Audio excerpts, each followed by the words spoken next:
The Waker. My cousin Dan went through an episode once.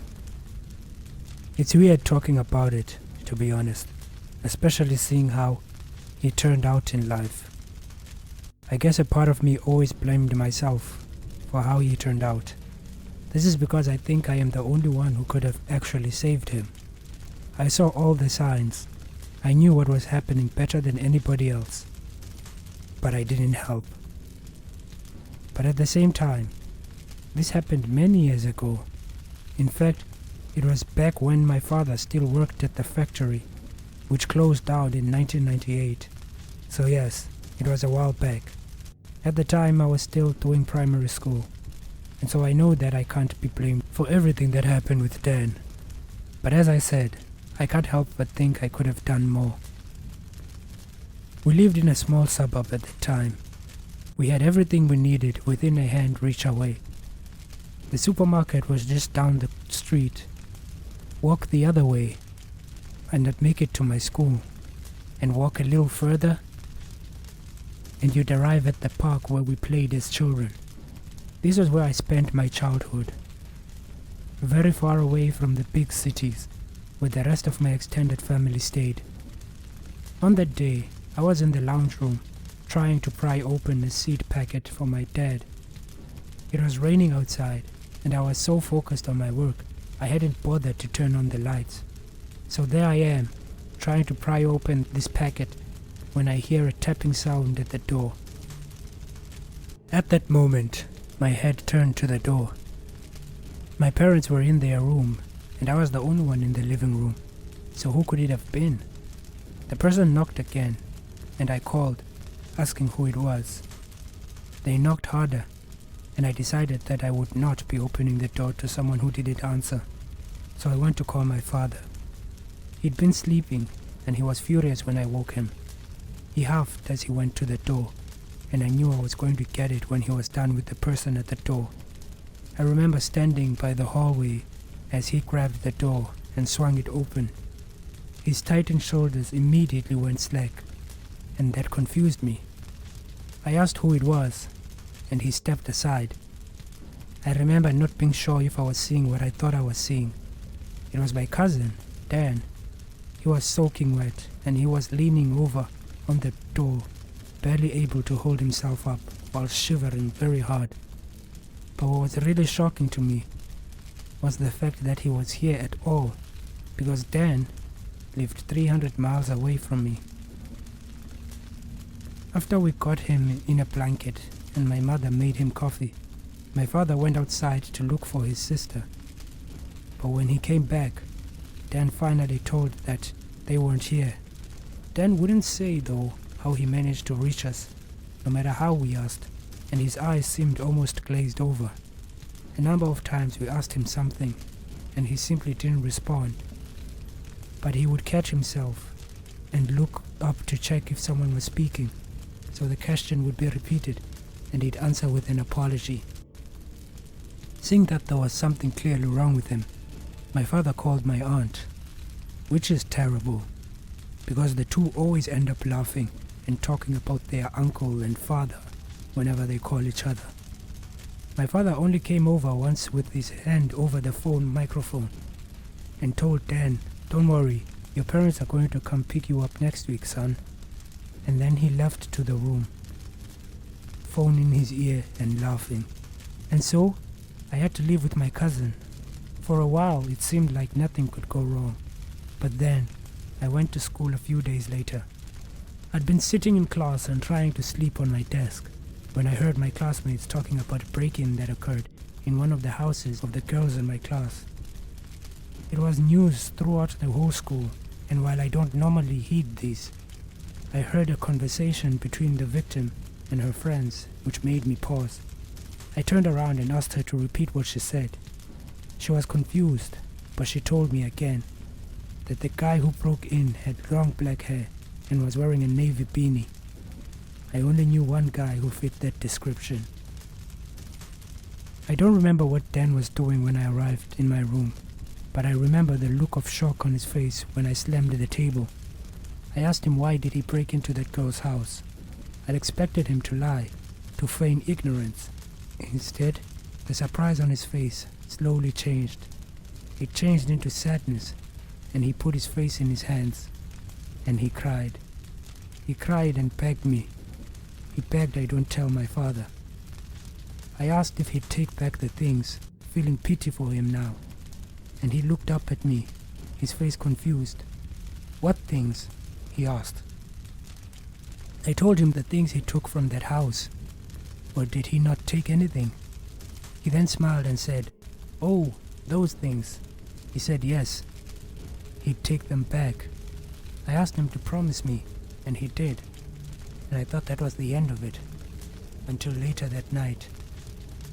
That night, when I was trying to get some shut-eye, I heard the door opening.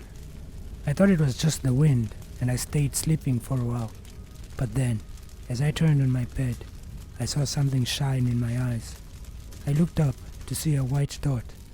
I was confused and I looked closer. The white dot was on the tip of a knife. It was my cousin, and he was holding a knife over my head. I screamed hard and rolled away. My mother was there in a second, asking what was the problem. And then she saw Dan. My father drove Dan home the following day, and for months I never saw him again. He tried reaching out to me, telling my parents to call me, but I refused. Finally though, I met him at a Christmas party. He pulled me aside and he told me the truth. He told me he didn't remember breaking into the place. He didn't remember what he'd done to me with the knife. He said that he had instances where he just feels himself getting trapped in a dark room with red all over, and when he wakes up, he finds that he has done something terrible. And finally, he told me that it was probably a demon inside him. But I wouldn't believe him. Though I must admit, a jolt did travel up my spine when he asked me to guess how he made the journey from the city to my town. I never thought about that before, and I asked him how did he do it, and he said he walked. The Garda. I used to work as a security guard at this Catholic school a while back. Now, I don't believe in any of that stuff, so don't start me. I just really needed the money. But after what I saw with Linda, I decided the money wasn't worth it, and I left that post. So I first heard about Linda when I was arriving on my first day at the school. When I was having a conversation with the guy who was leaving that shift, he mentioned that things can get wild around here, and that there was a girl who was completely possessed by spirits. He told me that she did all sorts of crazy things, like float and climb walls and stuff. I laughed it all off, because I knew none of that could possibly be true, right? He looked a bit offended, and so I stopped. I asked who this girl was, and he gave me a description: a skinny blonde with thick lips and blue eyes. I wouldn't miss it, he promised. I don't know what he meant when he said that, until a couple of weeks later. I was sitting by the gates and the kids were walking in. That's when I heard a loud group of girls shrieking and laughing, and in between them, there was this girl. She looked exactly like he'd described her, except he forgot to mention just how beautiful she turned out to be. She was just a 14-year-old, of course, so I don't mean it in a weird way, just that she didn't look anything remotely satanic. It didn't help when I got to know her personally. Of all the kids, she was the only one who greeted me every day, and she even called me by my name. She was very shy too, and her hands always clamped together, and she avoided eye contact. Her loud friends truly didn't suit her, but she was absolutely not evil. But she kept getting exorcised, according to rumor. One of these exorcisms saw me having to stand outside the doors of the office. I was warned she could get violent and run out of there, but all I heard when I was there was the sound of a screaming young child. My stomach turned, and I listened as the priest moron yelled in some strange language, and the girl inside cried in pain. Later that day, as I was patrolling the place, I heard a sniffling sound. I went to check, and there she was, sitting on the benches alone and crying into a tissue. It was sickening. That's what I thought, of course, until a few days later. I was walking around the school fields and patrolling when I heard something. The water was spraying, meaning something had set off the lawn. I walked around the walkway, and when I got to the gates, I found that the chains had been broken. Immediately I knew that something was up. I followed the footsteps to the field where I spotted the lights flickering on the crochet field. There was a soft squeaking sound that squeaked ever so slightly, and there was a person kneeling on the field. I walked around at a safe distance and stared at them. The person spun around and looked at me. It was Linda. There was blood all over her face, and I would have been concerned, except for her eyes. They stared at me, cold and surrounded by black smears, and her mouth was snarled like an animal. I called the other guards and watched her quietly, trying to understand what the hell was happening. And finally, I saw it. She turned around completely and bit into her hands, and I saw that squeaking sound was coming from what she was eating. It was a bird. From the squeaking and the way that its wings kept flapping weakly, it was still alive, even though it had its intestines outside. The others arrived and barfed immediately. I couldn't walk close to her, so we called the priest and he told us to leave. I left that job the next month. I am not much of a children's person, but this rich family from our neighborhood found themselves needing a babysitter for a few days, and so I agreed. The little girl I was babysitting was very beautiful, and she had a wide smile on her face at all times. She used to enjoy playing alone and didn't have that many friends. I didn't understand why, until one time, as she was playing with her dolls, she turned to look at me, something personal. My mom and I have a rough relationship. That's all the internet needs to know.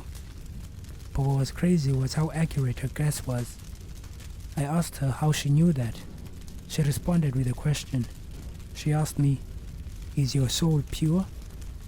By then, I realized I was talking to a child, and so I smiled and thought that she just made a very lucky guess about my mother. And I said, "No, kid, no, it's not." She giggled and went back to playing. We spoke a lot after that. I found out that she in fact did have 4 friends in her head. They usually bullied her though, and liked saying mean things about people. Things like, "He is going to die." Now, my concern had risen. I don't know what sort of child has imaginary friends that tell her that. The last day I babysitted her, I'd arrived to find she was feeling sick and was in her bed. Her parents gave me a soup I should make her, and I made her that. But then, as I was sitting there and watching TV, I heard a thumping sound from upstairs. I hurried up and ran to the stairs, but then I saw something shining. I looked up, and I don't know.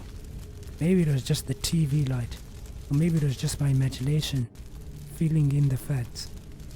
But the girl was standing at the top of the stairs, in the darkness. She looked at me through the wooden rails, and her eyes were glowing red. This sight terrified me. I called her, and she wouldn't respond. I called her again, telling her that this wasn't funny. She could stop now. But again she didn't respond. Instead, a small smile spread on her face, and she started to speak. She spoke for a long time, and the words coming out of her mouth were words I'd never heard before.